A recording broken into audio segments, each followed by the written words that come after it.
पंतप्रधान महोदय, जोरदार टाळ्यांच्या गजरात स्वागत करूया.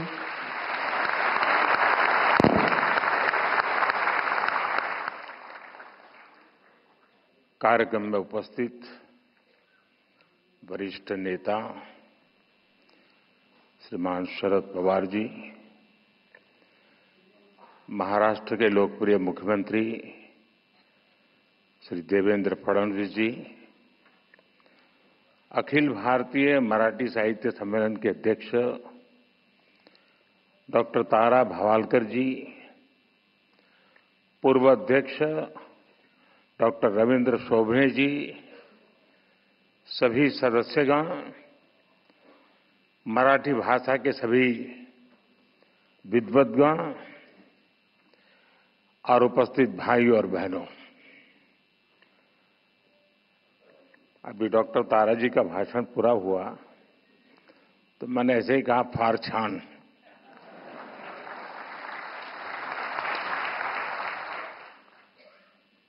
तो उन्होंने मुझे गुजराती में जवाब दिया कि बड़े पर गुजराती आवड़े छे.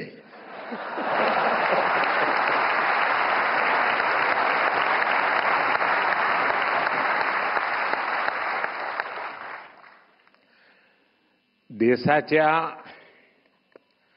आर्थिक राजधानीच्या राज्यातून देशाच्या राजधानीत आलेल्या सर्व मराठी सारस्वतांना माझा नमस्कार.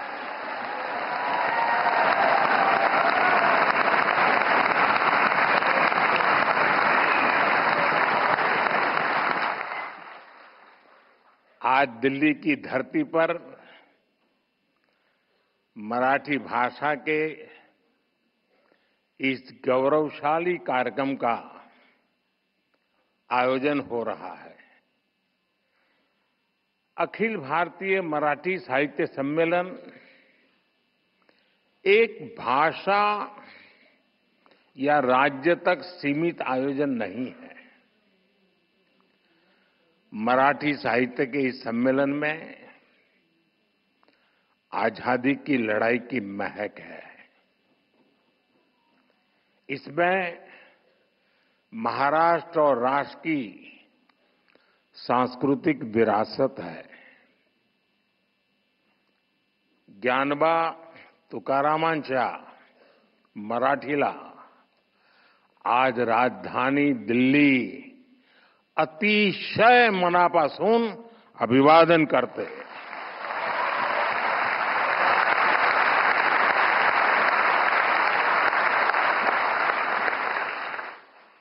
भाइयों बहनों, 1878 में पहले आयोजन से लेकर अब तक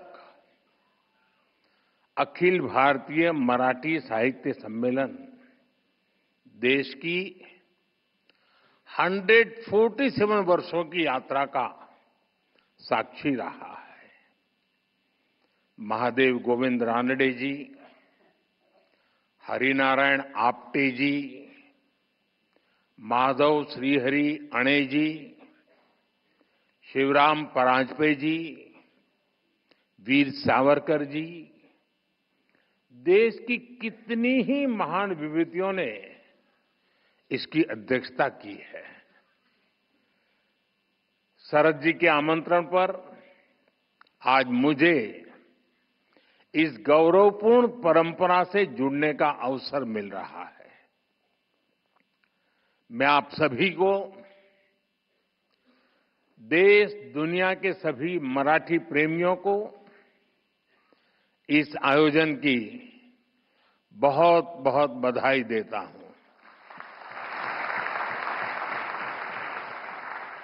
आणि आज तर जागतिक मातृभाषा दिवस आहे. तुम्ही दिल्लीतील साहित्य संमेलनासाठी दिवस सुद्धा अतिशय चांगला निवडला.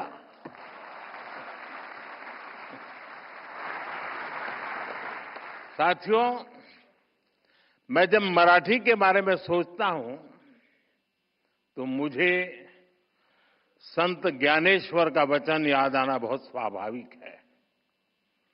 माझ्या मराठीची बोलू कौतुके, परी अमृतातेही पैजासी जिंके। यानी मराठी भाषा अमृत से भी बढ़कर मीठी है। इसलिए मराठी भाषा और मराठी संस्कृति के प्रति मेरा जो प्रेम है, आप सब उससे भली भांति परिचित है। मैं आप विद्वानों की तरह मराठी में उतना प्रवीण तो नहीं हूं, लेकिन मराठी बोलने का प्रयास, मराठी के नए शब्दों को सीखने की कोशिश मैंने निरंतर की है। साथियों, ये मराठी सम्मेलन एक ऐसे समय हो रहा है जब छत्रपति शिवाजी महाराज के राज्याभिषेक के 350 वर्ष पूरे हुए हैं। जब पुण्य श्लोक अहिल्याबाई होलकर जी की जन्म जयंती के 300 वर्ष हुए हैं और कुछ ही समय पहले बाबा साहब अंबेडकर के प्रयासों से बने हमारे संविधान ने भी अपने 75 वर्ष पूरे किए हैं।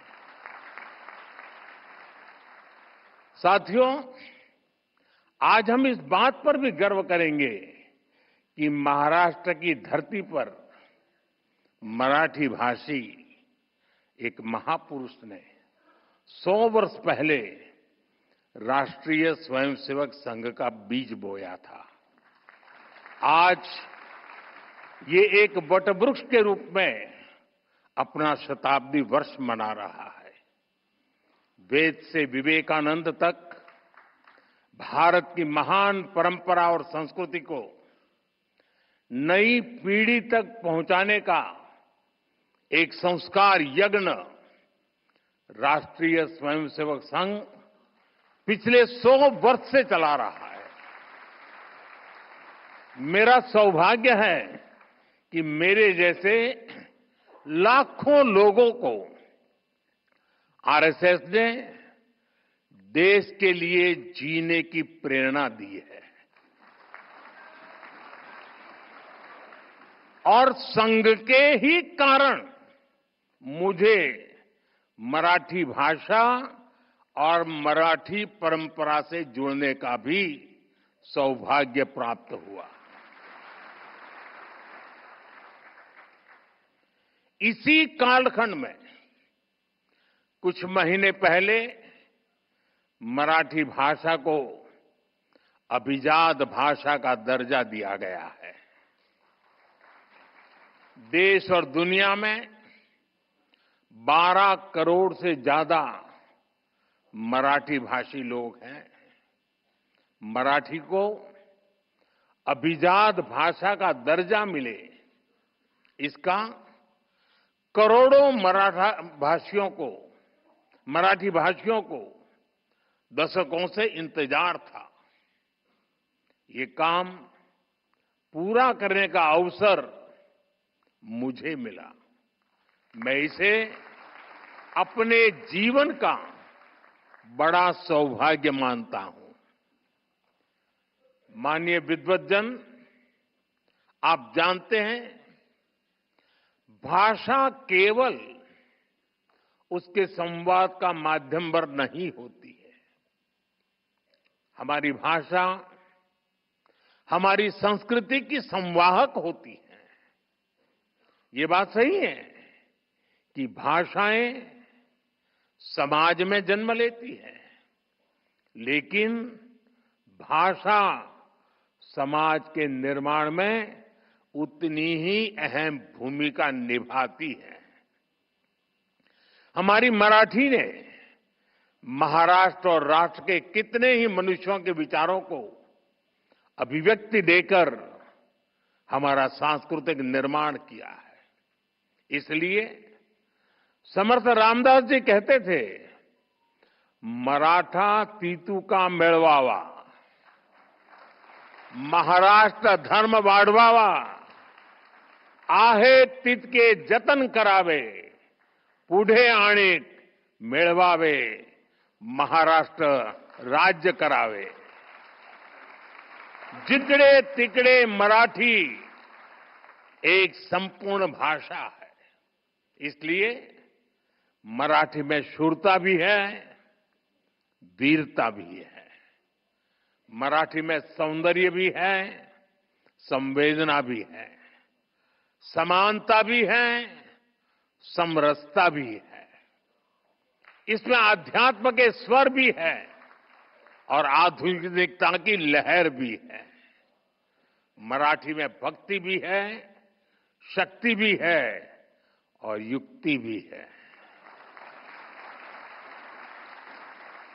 आप देखिए, जब भारत को आध्यात्मिक ऊर्जा की जरूरत हुई तो महाराष्ट्र के महान संतों ने ऋषियों के ज्ञान को मराठी भाषा में सुलभ कराया.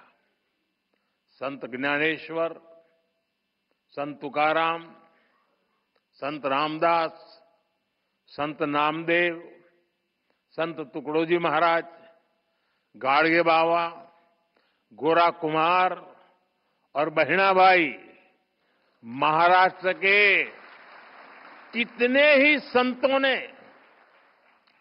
भक्ति आंदोलन के जरिए मराठी भाषा में समाज को नई दिशा दिखाई. आधुनिक समय में भी गजानन दिगंबर माडगुलकर और सुधीर फड़के की गीत रामायण ने जो प्रभाव डाला वो हम सब जानते हैं. साथियों, गुलामी के सैकड़ों वर्षों के लंबे कालखंड में मराठी भाषा आक्रांताओं से मुक्ति का भी जयघोष बनी. छत्रपति शिवाजी महाराज, संभाजी महाराज और बाजीराव पेशवा जैसे वीर मराठा वीरों ने दुश्मनों को नाको चने चबाना दिए, उनको मजबूर कर दिया.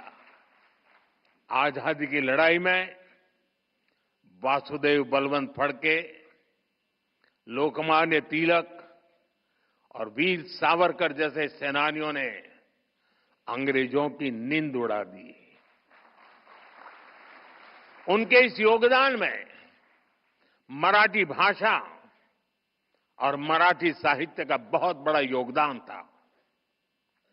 केसरी और मराठा जैसे समाचार पत्र, कवि गोविंदाग्रज जी की ओजस्वी कविताएं, राम गणेश गडकरी के नाटक, मराठी साहित्य से राष्ट्र प्रेम की जो धारा निकली उसने पूरे देश में आजादी के आंदोलन को सींचने का काम किया. लोकमान्य तिलक ने गीता रहस्य भी मराठी में ही लिखी थी, लेकिन उनकी इस मराठी रचना ने पूरे देश में एक नई ऊर्जा भर दी थी. साथियों, मराठी भाषा और मराठी साहित्य ने समाज के शोषित, वंचित वर्ग के लिए सामाजिक मुक्ति के द्वार खोलने का भी अद्भुत काम किया है. ज्योतिबा फुले, सावित्रीबाई फुले, महर्षि कर्वे, बाबा साहब आंबेडकर, ऐसे कितने ही महान समाज सुधारकों ने मराठी भाषा में नए युग की सोच को सींचने का काम किया था. देश में मराठी भाषा ने बहुत समृद्ध दलित साहित्य भी हमें दिया है. अपने आधुनिक चिंतन के कारण मराठी साहित्य में विज्ञान कथाओं की भी रचनाएं हुई हैं. अतीत में भी आयुर्वेद, विज्ञान और तर्कशास्त्र में महाराष्ट्र के लोगों ने अद्भुत योगदान दिया है। इसी संस्कृति के कारण महाराष्ट्र ने हमेशा नए विचारों और प्रतिभाओं को भी आमंत्रित किया और महाराष्ट्र ने इतनी प्रगति की है। हमारी मुंबई महाराष्ट्र ही नहीं बल्कि पूरे देश की आर्थिक राजधानी बनकर उभरी है। और भाइयों बहनों, जब मुंबई का जिक्र आया है तो फिल्मों के बिना न साहित्य की बात पूरी होगी और न मुंबई की। ये महाराष्ट्र और मुंबई ही है जिसने मराठी फिल्मों के साथ साथ हिंदी सिनेमा को ये ऊंचाई दी है। और इन दिनों तो छावा की धूम मची हुई थी।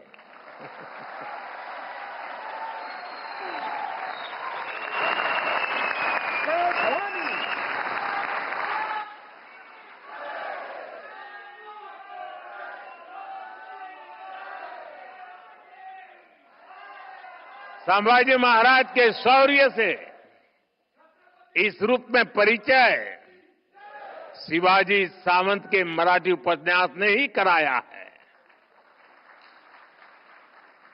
साथियों, कवि केशव सूत का एक पद है, जूने जाऊं दया मरणा लागूनी जाळूनी किंवा परूनी टाका सड़त न एक्या ठाई ठाका। यानी हम पुरानी सोच पर थमे नहीं रह सकते। मानवीय सभ्यता, विचार और भाषा लगातार इवॉल्व होते रहते हैं। आज भारत दुनिया की सबसे प्राचीन जीवंत सभ्यताओं में से एक है, क्योंकि हम लगातार इवॉल्व हुए हैं। हमने लगातार नए विचारों को जोड़ा है, नए बदलावों का स्वागत किया है। भारत में दुनिया की सबसे बड़ी भाषाई विविधता इसका प्रमाण है। हमारी ये भाषाई विविधता ही हमारी एकता का सबसे बुनियादी आधार भी है। मराठी खुद इसका सबसे बड़ा उदाहरण है, क्योंकि हमारी भाषा उस मां की तरह होती है जो अपने बच्चों को नए से नया, अधिक से अधिक ज्ञान देना चाहती है। मां की तरह ही भाषा भी किसी से भेदभाव नहीं करती। भाषा हर विचार का, हर विकास का आलिंगन करती है। आप जानते हैं, मराठी का जन्म संस्कृत से हुआ है, लेकिन इसमें उतना ही प्रभाव प्राकृत भाषा का भी है। ये पीढ़ी दर पीढ़ी आगे बढ़ी है। इसने मानवीय सोच को और अधिक व्यापक बनाया है। अभी मैंने लोकमान्य तिलक जी की गीता रहस्य का जिक्र किया। गीता रहस्य संस्कृत गीता की व्याख्या है। तिलक जी ने मूल गीता के विचारों को लिया और मराठी बोध से उसे और ज्यादा जन सुलभ बनाया। ज्ञानेश्वरी गीता में भी संस्कृत पर मराठी में टिप्पणी लिखी गई। आज वही ज्ञानेश्वरी देश भर के विद्वानों और संतों के लिए गीता को समझने के लिए एक मानक बन गई है। मराठी ने दूसरी सभी भारतीय भाषाओं से साहित्य को लिया है और बदले में उन भाषाओं को भी समृद्ध किया है। जैसे कि भार्गव राम विठ्ठल बरेकर जैसे मराठी साहित्यकारों ने आनंद मठ जैसी कृतियों का मराठी अनुवाद किया। विंदा करंदीकर इनकी रचनाएं तो कई भाषाओं में आई। उन्होंने पन्नाधाय, दुर्गावती और रानी पद्मिनी के जीवन को आधार बनाकर रचनाएं लिखी। यानी भारतीय भाषाओं में कभी कोई आपसी वैर नहीं रहा। भाषाओं ने हमेशा एक दूसरे को अपनाया है, एक दूसरे को समृद्ध किया है। साथियों, कई बार जब भाषा के नाम पर भेद डालने की कोशिश की जाते हैं तो हमारी भाषाओं की साझी विरासत ही उसका सही जवाब देती है। इन भ्रमों से दूर रहकर भाषाओं को समृद्ध करना, उन्हें अपनाना, ये हम सबका सामूहिक दायित्व है। इसलिए आज हम देश की सभी भाषाओं को मेन स्ट्रीम लैंग्वेज के रूप में देख रहे हैं। हम मराठी समेत सभी प्रमुख भाषाओं में शिक्षा को बढ़ावा दे रहे हैं। अब महाराष्ट्र के युवा मराठी में हायर एजुकेशन, इंजीनियरिंग और मेडिकल की पढ़ाई वहां का युवा आसानी से कर सकेंगे। अंग्रेजी न जानने के कारण प्रतिभाओं की उपेक्षा करने वाली सोच को हमने बदल दिया है। साथियों, हम सब कहते हैं कि हमारा साहित्य समाज का दर्पण होता है। साहित्य समाज का पथ प्रदर्शक भी होता है। इसलिए साहित्य सम्मेलन जैसे कार्यक्रमों की, साहित्य जैसे जुड़ी संस्थाओं की देश में बहुत अहम भूमिका होती है। गोविंद रानडे जी, हरिनारायण आप्टे जी, आचार्य अत्रे जी, वीर सावरकर जी, इन महान विभूतियों ने जो आदर्श स्थापित किए, मैं आशा करता हूं अखिल भारतीय मराठी साहित्य महामंडल उन्हें और आगे बढ़ाएगा। 2027 में साहित्य सम्मेलन की इस परंपरा को 150 वर्ष पूरे होंगे और तब 100वां सम्मेलन होगा। मैं चाहूंगा आप इस अवसर को विशेष बनाएं। इसके लिए अभी से तैयारी करें। कितने ही युवा आजकल सोशल मीडिया के जरिए मराठी साहित्य की सेवा कर रहे हैं। आप उन्हें मंच दे सकते हैं, उनकी प्रतिभा को पहचान दे सकते हैं। ज्यादा से ज्यादा लोग मराठी सीखें, इसके लिए आप ऑनलाइन प्लेटफॉर्म को, भाषिणी जैसे इनिशिएटिव्स को बढ़ावा दें। मराठी भाषा और साहित्य को लेकर युवाओं के बीच प्रतियोगिताओं का आयोजन भी किया जा सकता है। मुझे विश्वास है आपके ये प्रयास और मराठी साहित्य की प्रेरणाएं विकसित भारत के लिए 140 करोड़ देशवासियों को नई ऊर्जा देंगे, नई चेतना देंगे, नई प्रेरणा देंगे। आप सभी महादेव गोविंद रानडे जी, हरिनारायण आप्टे जी, माधव श्रीहरि अणे जी, शिवराम परांजपे जी जैसे महान व्यक्तित्वों की महान परंपरा को आगे बढ़ाएं। इसी कामना के साथ आप सभी का एक बार फिर बहुत बहुत धन्यवाद।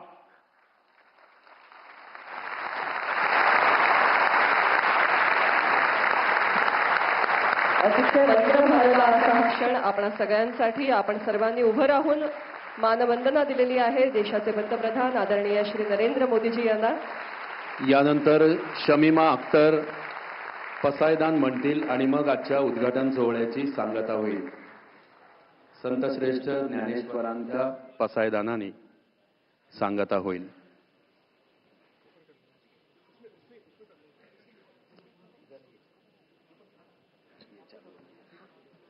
हेलो।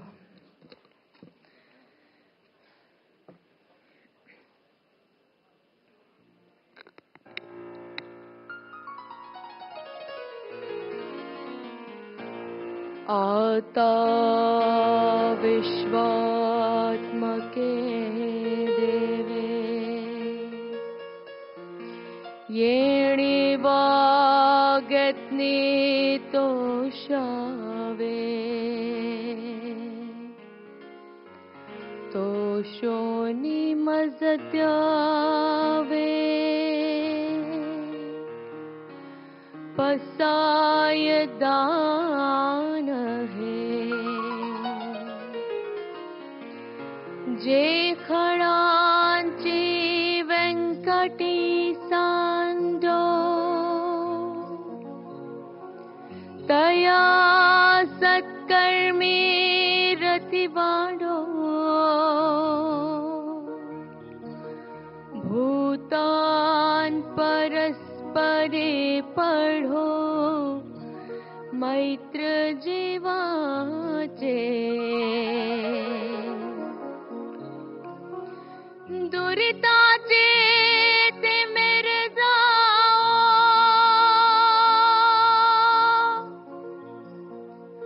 विश्व सुधर्म सूर्य पाहो जो जे वांछील तो तेला हो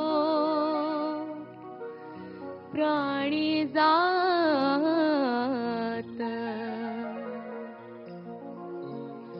वर्षत सकळ मंगळी ईश्वर निष्ठांचे मांडियाली अनवरत भूमंडळी भेटतो भूता चला कल्पतरुचे आरव चेतना चिंतामणीचे गाव बोलते जे अर्णव पियुषाचे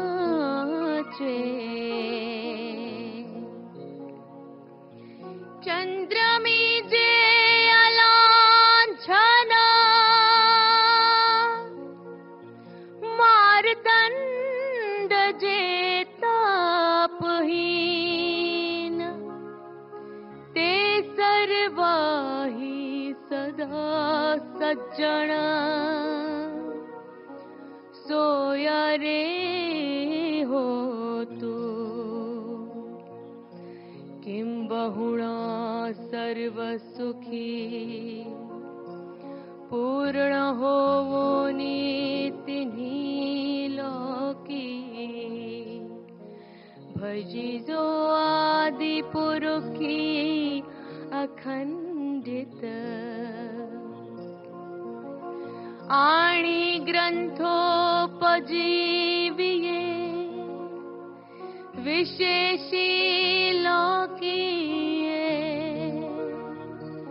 दृष्टान दृष्ट विजये होवावे जीत येथ मणि श्री विश्वेश्वरावो हा होईल दान पसावो येणे वरे ज्ञान देवो सुखिया झाला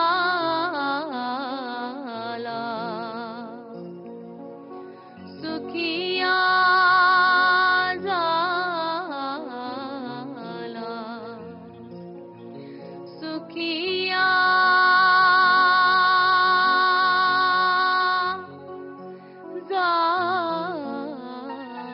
झाला.